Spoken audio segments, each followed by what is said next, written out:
Okay, g'day everybody. This is the one and only Johnny Cantoni, and Phillip Island Web Radio is broadcasting live again at the Cheeky Goose 2016 People's Choice Award.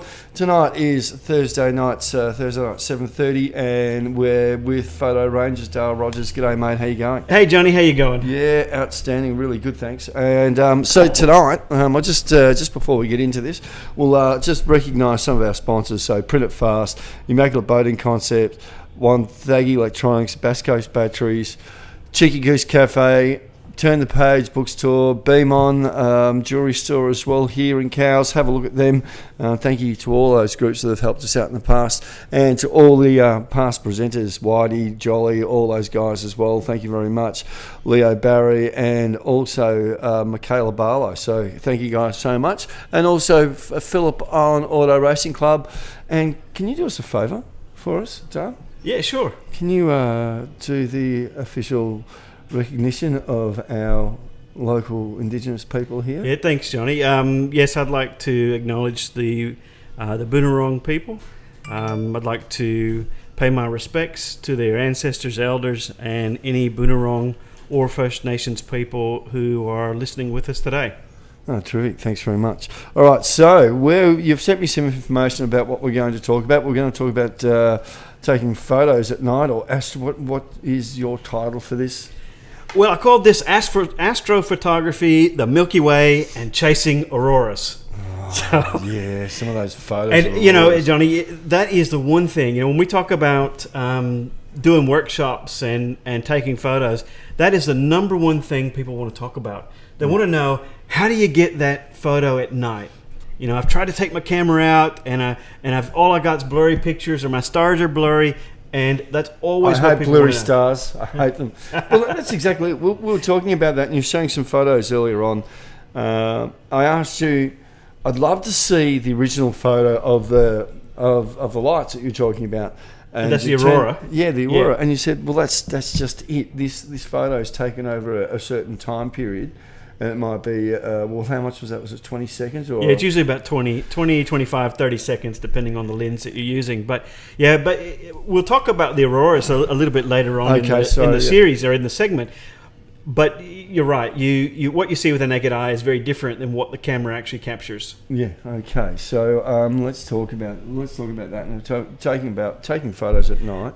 The gear that you require. Yeah, so I mean, when you get ready to take photos of the night sky, you can't just walk out with your camera like you do when you're going down to the beach. You got to kind of prepare things, and I mean, you need to have a fairly recent camera, or you don't have to, but nowadays cameras that are manufactured in the last, say, 3-4 years, they've got a sensor in them that is really, really good, and it picks up the stars quite good, a lot better than the old cameras do. So you need your camera, and a point and shoot probably won't work unless you can manipulate all the settings in the point and shoot. So you're looking at a camera that has an interchangeable lens on it. You can take the lenses on and off.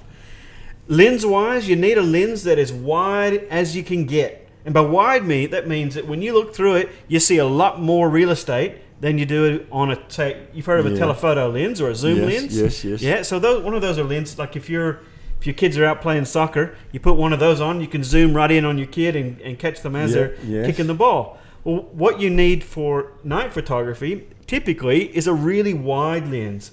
And most cameras come with what we call a kit lens, which is kind of the first first lens that comes with a camera. It's an 18 to a 55 millimeter size, and if you shoot it at the widest, which is 18 millimeters, you're probably going to be okay. If you've got a lens that goes wider than 18 millimeters, like you've got a lens that goes to 14 millimeters, or 12 or 10, so the lower the number, the wider, more area you get in, the better. And I'll tell you why that's better in just a second. All right, perfect. All so right, that's what we need as far as your camera and your lens.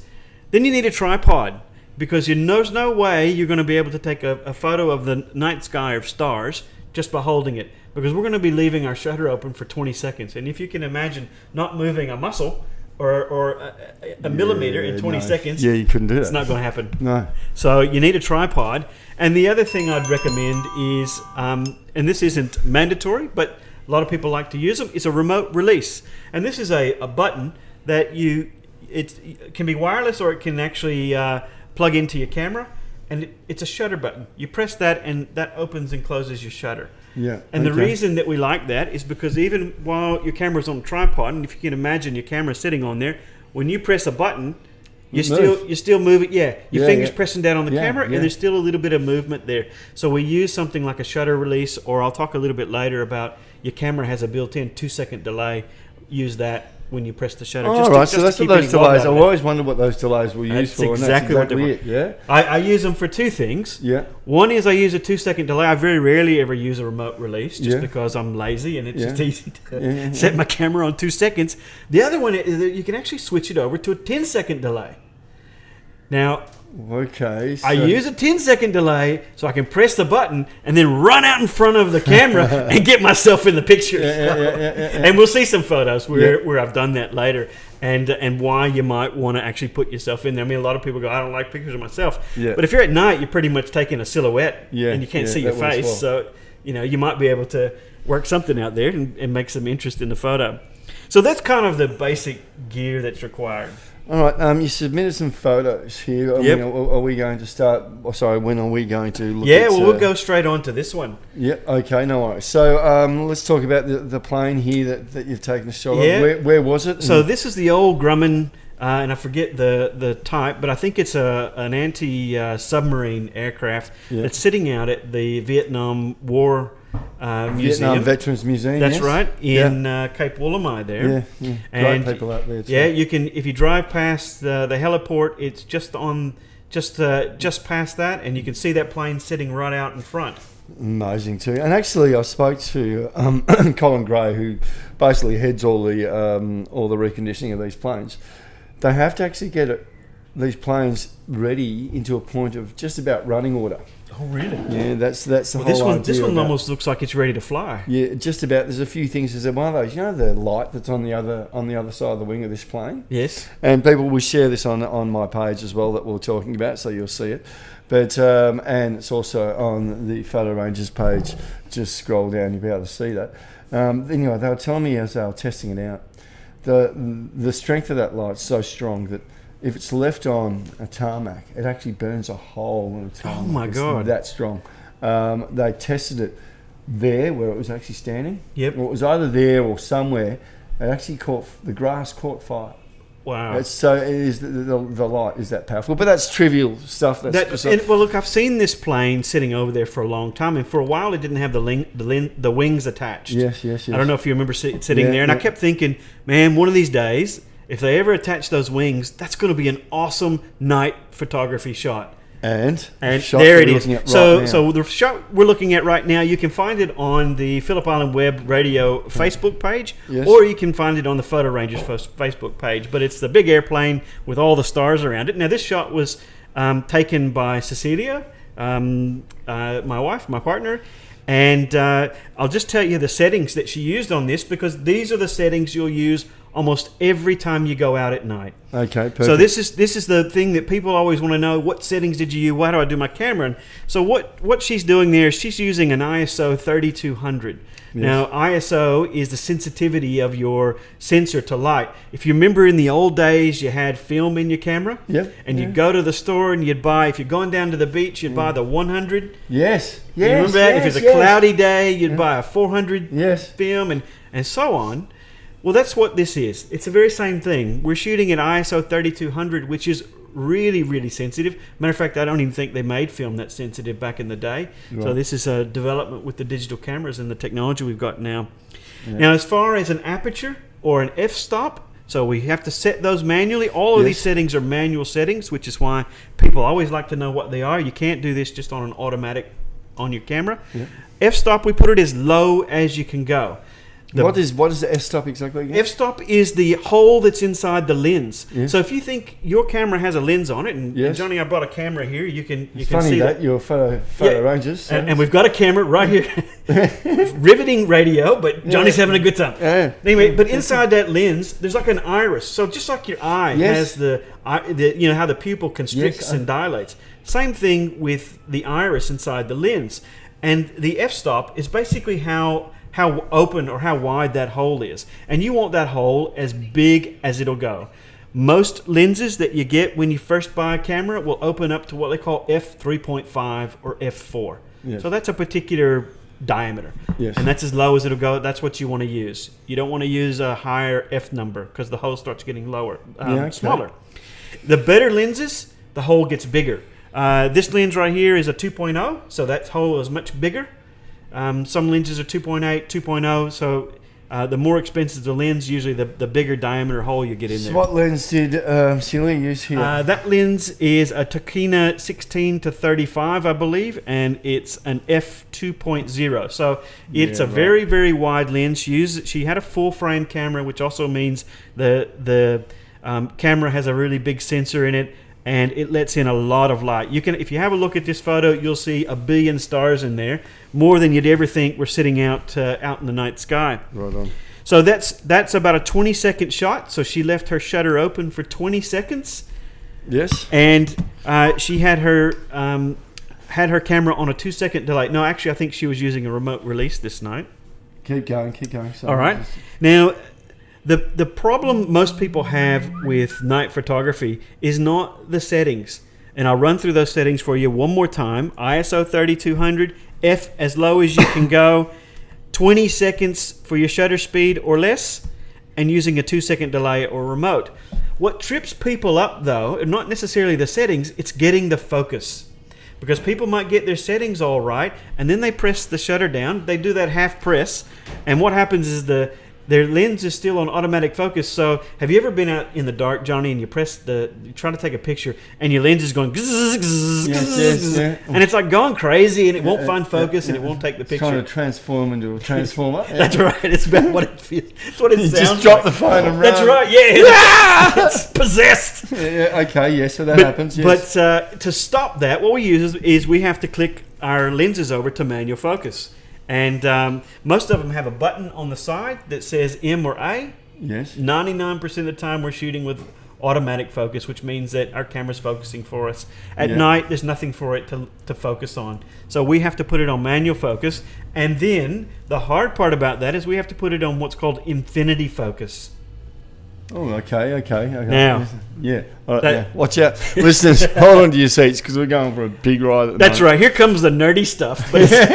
But you got to know it. Yeah. Anyway, so infinity focus means that after a certain point, after so many meters, anything beyond that point is in focus. So if you think about how your camera works, if I'm to take a picture of you, Johnny, you're less than a meter away. Yeah. My camera would notice that you're less than a meter away and it would change its focus to meet you. You'd be in focus and the stuff behind you, the wall behind you, would be out of focus. Yes. So what I need is the point where from a certain point, everything's in focus. That means that the stars are going to be in focus because they're billions of miles away. There's a few ways to get that infinity focus. One is the easy way. You walk outside before it's dark. You find something that's far away, like 100 meters away. You focus on that. You then click that little button on your lens over to manual. So it's manual focus, so it doesn't autofocus anymore. And then you get some gaffer's tape and you tape that focus ring down so it can't move anymore. Gaffer tape. Gaffer tape. It's got to be gaffer tape. Gaffer tape's always, look, that's gaffer tape right there. There we go. Right together. Okay, so in other words, you want to do something that basically keeps that. Yeah, focus. so that the focus point doesn't move, because what the worst thing you can do is go out and you think you're getting really good shots of the stars, and this has happened to me many times, and you get home on the back of your little LED screen on the camera, they look pretty good, you think, yep, those are great. You get home on a big computer screen or your laptop, and all of a sudden you realize those stars are fuzzy and the photo looks terrible. Maybe it's just a fuzzy star night. It could be. Could be a lot of sea fog. So that's one way you can do it, Johnny. The other way is some lenses have a distance meter built into them that tells you where infinity focus is. If you're not sure if your lens has one of those, infinity focus, just that little side. That's right. The sign that what do you call that? Well, if you use that as a finger and you're trying to show our listeners, that's right. Everybody, it's just like this, okay? No. So it's an 8 on the side, and that's the focus. That's it. 8 on the side. 8 on the side. That's infinity. Yeah, that's right. So a lot of lenses, we'll have that on the lens somewhere. Usually it's on the top and there's a little meter. Johnny, I'll just show you this lens. You see that little infinity mark there? That goes in the middle of that. That goes right there. That tells me I'm in infinity. So when I'm out at night, I've got my camera on a tripod. I look down at the shine a little light down there, make sure that mark is right where it needs to be. Yeah. Infinity is right there, and then I take my photos. I check it several times during the night to make sure that as I'm moving my camera around, I haven't bumped it. Yeah. But I keep that on infinity focus. So having an infinity focus, how does the plane stay in focus? Well, now that plane is in focus primarily because Cecilia has a massively wide lens. And so if that came out of my camera, that plane would probably been a little bit out of focus. Okay. And there's a technique that we used. If we've got something, that plane is there's so much detail in that plane, and she did such a good job catching it. But if I were to do that, I'd probably have to take one shot with the plane in focus and another shot with the stars in focus, and then blend them together. And then do your artwork. Yeah, so that's how I would do that. There's another way you can get infinity focus, which is using the live view on the back of your camera and doing a 10 times zoom on the back onto a bright star or planet, and then trying to get it to look sharp and having the edges nice and crisp. That's a bit technical, and we show people how to do that in our astrophotography classes. We're going to have to do a whole video of some of the stuff. Even though I'm doing it now, I want to get out there. We'll have to do one out there for That'll real. That'll be cool. Okay. Yeah. All right. Let's move on. Let's go. So we're talking about. Are we up to the Milky Way now? Let's see. We're talking about. That's right. Okay. So tell me about the story, your approach with the Milky Way at night and how you go about it. Okay. Well. Hang on, and I also didn't realise it's only visible between March and November. That's right. So the Milky Way moves through the sky all night long, kind of like the stars. You know, the stars move as we travel through the night. The Milky Way does too. Well, maybe we're the ones moving, because I think we are moving, but it doesn't feel that way. But that's right. It does when you've had a few drinks and everything. That's right. I don't usually go out, to these seaside cliffs with my camera after a few drinks.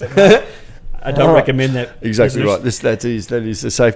That's right. Yeah. So, but it does move around, and where it appears in the night sky changes from month to month and day to day. Yeah, it does move. So the way I find it is I use an app called the Photographer's Ephemeris.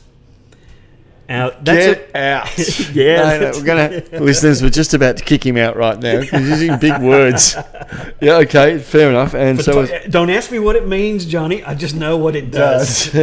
So basically what this app does, and there's another app called Photo Pills, Pills, that's very similar. And the Photographer's Ephemeris is also available as online through your browser, but it doesn't quite have the same functionality as the app does. But basically with that, you can look at any place on the Earth at any time, any year, any day, and see exactly where the sun rises and sets, the moon rises and sets, and how it travels across the sky, and you can see where the Milky Way is. So I know the Milky Way starts to appear in our night sky in Australia in March. And as March travels through April, May, June, it gets higher and higher up in the sky as it gets dark. And by November, so at the end of November, as soon as it got dark, the Milky Way was laying just on the horizon, so right on the western horizon. I found it with. So you've put some photos up on your page, so we're just going through them. But so we started off with the plane and the background there, which is just absolutely gorgeous. Our next one is this one. So the 10-second delay. Did you use a 10-second delay on this one? Just ran up. So, damn, do it again. Damn, trip over. Damn, do it again. Actually, it was very much like that, Johnny. This night was fairly shot. Recently, and there was no Milky Way. And if you want to share that to the page so listeners can have a look, this is a one of me with a flashlight at Cape Woolamai on the ramp to the beach. Now, the star shots just weren't looking all that great for me this night, so I actually turned my camera around back towards the Cape Woolamai street lights, and that's the yellow glow you see in that background. And also the Woolamai Surf Life Club is throwing some light out there too. And I 10-second delay. I ran up to the top of the ramp and I pointed a flashlight kind of at a 45-degree angle to the sky to create some interest.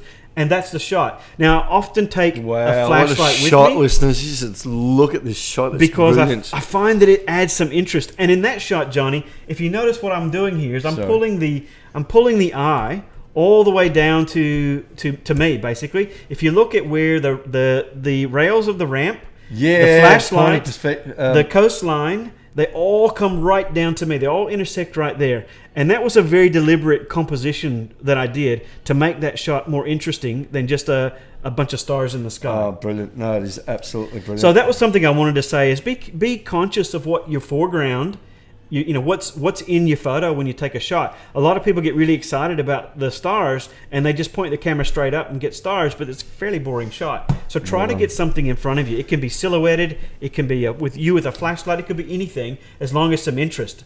And the next shot of the Milky Way is I did exactly that. Now, just quickly, this is also Photo Rangers. It is photo art, I like to believe I call it. And now this one, the Milky Way, this is a great shot. I don't think I could actually. Very rare to see this sort of shot with your bare eye, with the bare eye as well.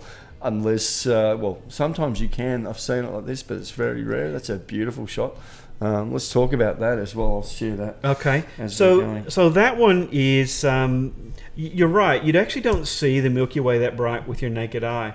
What you're seeing through the camera is that camera. The sensor is open for about 20 seconds or 30 seconds, letting in the light. And it's absorbing all that light. So you're seeing a lot of light that's not visible with our naked eye, which is why it looks a lot brighter in the photo. But if this shot, the Milky Way was almost straight overhead, and I was having a really hard time getting a shot of it. So this is down at Foots Beach. You know Foots in San Remo? Yes, I do. So I ran down the staircase there, down towards the beach, and I found an area where the trees were kind of overhanging. And I got down really low, and I pointed my camera almost straight up, and I got that shot because I wanted some interest with the Milky Way. Yeah, okay. So that's... Oh, my. There is this one you've done here. No, this one. Oh, my. This is brilliant. Oh, wow. This is artwork, what you've done here. This is just absolutely brilliant. We should name this like Phillip Island Web Radio's favourite photo. Now, this is great. That's another one. And again, folks, these are all shot. Usually I shoot them in an ISO 3200. My aperture f-stop is as low as it'll go, and 20 seconds on most lenses is what I'm using here. And wow, that one again was a couple of months ago. That's down at Boar Beach. The Milky Way was cutting right across the western sky. And again, I was trying to think, what can I do? What can I make something interesting here? I went running out in front of the camera with the flashlight again. Yeah. Took the shot. All right, so this is what we're going to do. Next time we do this, I'm coming out with you. Yep. When you're doing your photos, I'm going to take my normal photos. Okay. And we can show the difference in what it takes and how beautiful it is. Look, it's photo art, but what you're getting is the best picture out of that photo that you possibly can get. Well, that's right. And it's not really tinkering with it. It's just cleaning it up. And I love it. I love that shot. That's just brilliant. I mean, I think we talked before, Johnny, that wow, what a we're shot. we don't pretend to be photojournalists where we're catching things exactly as we see them. Look at this one, listeners. Look at this. You just be quiet, Dale. Look at this one. This is brilliant. I'm actually being a cheat. I'm saving these because I have a small phone protector here, and when it gets dark, I'm going to put some of these photos on. We're going to mess with that as well. But wow, this other one's got a shooting star. You've got the looks like the Northern Lights or the sunset. But wow. Okay, that is, and we'll just move right on from the Milky Way there. Yeah, we will have to because that's not the Milky Way anymore. That is the Aurora Australis or the Southern Aurora, and they are unpredictable.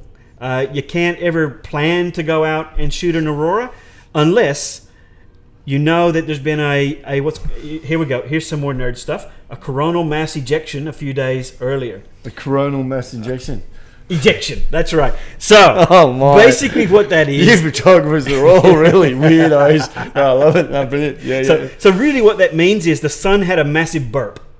Have you heard of sunspots? Yeah, my son burped this morning too. That's right. It's a little bit different than that mass ejection. Oh, unbelievable. Yeah, keep going. But the sun will have these sunspots, and it ejects out plasma. And if those spots are facing the Earth, then all of that plasma material goes through space, and it eventually hits the Earth's atmosphere. So what we do is we watch NASA and all these space weather stations. And when the sun has one of these big eruptions or ejections, we know that in 3 or 4 days, it's going to hit our atmosphere. So we know that 3 or 4 days, be outside, get your camera pointing to the south, because these auroras always happen in the south. Be somewhere where it's really dark, so there's no light pollution. It's better if there's no moon. So if it's a new moon situation, it's a lot better. And of course, there can't be any clouds. Why is it better if there's no moon? Because what happens with the moon actually washes out the effect of the aurora. So you actually don't get it.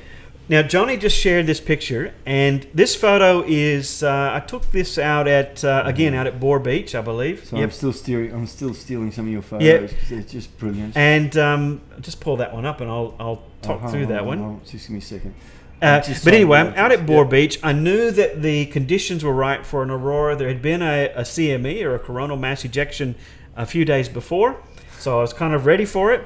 And pointed my camera straight to the south. Oh my gosh. Again, where'd you get 20 these seconds. photos from? They're just brilliant. That's right. So that's not what you see with the naked eye. Because you asked me, what you see with the naked eye is basically that area on that photo is the neon green. Yes. Right? You can see that looks kind of like a white cloud on the horizon. Yep. And it's very faint. And if you really weren't looking, you would never notice it. Yeah. But when I turn on the camera for 20 seconds, all of a sudden I get greens and pinks. You get these, sometimes when it's really active, you get these things called spike. So the next shot you've got there, you just scrolled through another one. Yeah. This one's at Foots again. And if you can see the beacon at Cape Ulamai there on the top there. Yeah, he's an Australian Texan, so beacon. It's the same thing. It's like New Zealand's 6 and 6. It's the same number. So that's right. So I'm sorry. No, that's okay. I just love you and your accent. I love the way you get into it, and it's actually this is brilliant. This is just this shot. It's on the photo ranges, and let's see. It's time. I'm just trying to find out some of the details of it. Well, it's at Foots Beach in San Remo. It was taken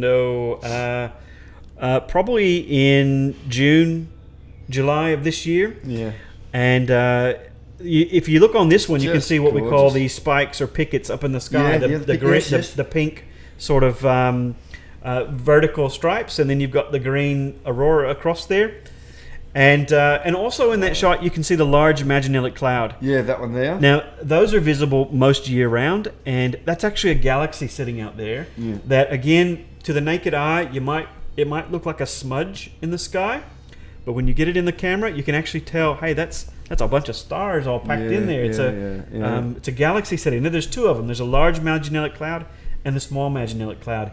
I think in Cecilia's shot of the airplane, you might have been able to see both of them.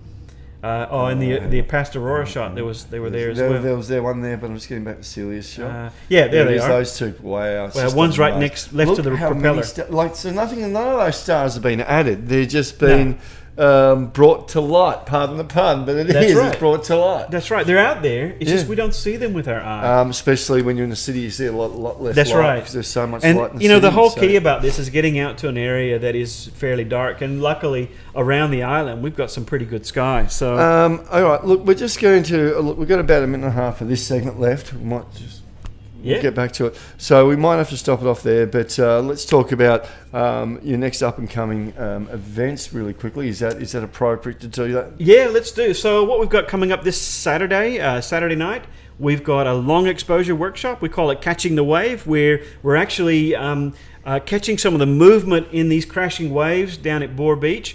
That's Saturday night. Then we've got a New Year's Eve Astro photography workshop out at the Pinnacles that will go off. We are really excited about that one. That shot at the Pinnacles itself is brilliant. And we've got some tricks up our sleeve for that night, and I'm really looking forward to it. Yeah, so I just think what a great way to spend, going into the new year, being out in the environment. You've got the shearwaters all around. You've got this beautiful sky, and you're taking photos, and that's how we're going to bring in the new year. Yeah, absolutely brilliant idea. We're going to talk about that more in the very near future. I'm hoping to catch up with you. You've got a bit of time off, so we might catch up a few more times. This is Phillip on Web Radio with the Photo Rangers segment, which is photo art, I guess, and I think it's been beautiful to see some of the shots. I think people need to have an opportunity to see these shots in a way that's never been shown before in our own gallery, and we can create our gallery world out there in the wilderness and on your treks. It's all compliments of nature. Yes, that's and the beautiful thing. And there's also, I've got some really cool little gizmos and gadgets that I'll soon show you after this event. So listeners, we've come to the end of our segment, and we've had a lot to talk about. So Dale, thank you so much for joining us. Thank you, Johnny. Hope to see you guys. Let's see if I can talk him into coming in on Sunday, because I just like hanging out with you. In the very near future, we're going to be promoting these shows, and they'll be running all through January, and we're adding some more with that and some highlights. And do you know with the summer carnival up here in Cowes? Yes. Yeah, I want you to come along with me there, because we're going to do some testing of some of the rides, and you could possibly. And I'll get your face on them. Yeah, exactly right. So, listeners, I hope this message finds you well. Thanks again, Dale. It's been absolutely beautiful. Dale Rogers from Photo Rangers. You can find him on Facebook if you want to inquire about booking one of the tours, one of your photo tours. How would they do that? Give us their phone number and stuff like that too. No worries. Best way is to go through Facebook. Just search Photo Rangers on Facebook. You can send us a message through there, or you can check the website, which is photorangers.com.au. And either one of those are the best way. There's a phone number on the website. However, we're very rarely ever within a tower reach, so it's probably best to go through email or message. Okay, there you go, people. So hopefully we'll speak to you by next Thursday, if not earlier. And it's been absolutely great. Listeners will be running on an encore in the very near future, and Photo Rangers will be sharing it with their groups in the very near future. Also, stand by, because we'll be back with some more highlights with Terry Guilford, the author of some beautiful books that she's written, and we've had a good chat with her as well. So, hope this message finds you well, people. Please stand by and speak soon. Dale, see you later. Thank you.